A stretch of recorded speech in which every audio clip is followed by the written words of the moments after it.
Nous sommes au Mundaneum, qui est à Mons, en Belgique. Il est un véritable centre d'archives. L'idée de développer une solution de répertoire centralisé qu'a défendu le Mundaneum à travers Paul Otlet et Henri Lafontaine, c'est pas tout à fait extraterrestre. Il y a vraiment une demande qui existe à cette époque, en la fin 19e siècle. Il y a une demande d'organisation des publications de telle manière à ce qu'on les trouve facilement et qu'on ne perde pas de temps dans la recherche d'informations.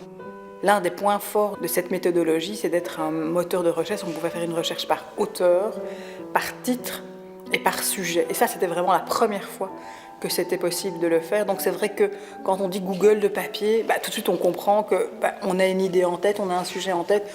On regarde si ce sujet-là est présent et ce qu'il a comme fiche bibliographique dans le répertoire.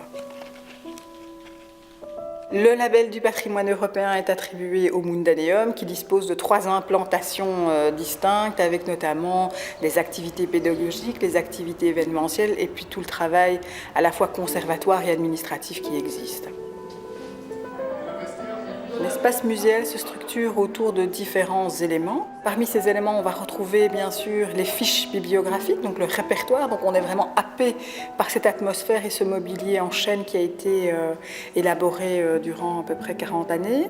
Alors il y a aussi cet outil que nous avons conçu qui s'appelle le Mundaneum Petite Histoire d'une grande idée. C'est une borne interactive sur laquelle on peut découvrir, je dirais, l'histoire de l'institution, le contexte brossé en 3 minutes.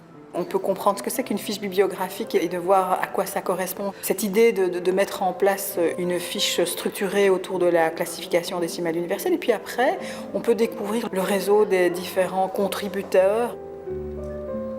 Ce qu'il y a de nouveau dans le travail mis en place par Paul Otlet et Henri Lafontaine, c'est d'imaginer qu'on va pouvoir retrouver les références de livres où que l'on soit. Donc là, c'est un travail qui a de nombreuses difficultés, c'est la barrière de la langue, le fait qu'on puisse retrouver un thème particulier et le fait de pouvoir collecter ces références. Donc ça demande vraiment une coopération internationale très importante.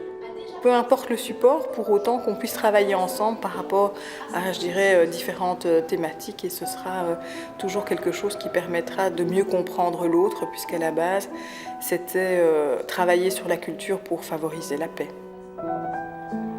J'invite les différentes personnes qui ne connaissent pas le Mundaneum à venir sur place pour comprendre quelle a été l'utopie de certains hommes de construire un monde nouveau autour d'idées difficiles à leur époque. C'était de créer une autre société et de voir comment finalement ils ont essayé de le faire. Et je pense que porter la voix de ceux qui ont voulu défendre un projet de société original, ça me semble important. Et essayer de retrouver des composantes européennes des uns et des autres, ça peut être ça aussi la richesse de la découverte du Mundaneum, de comprendre en regardant notre passé.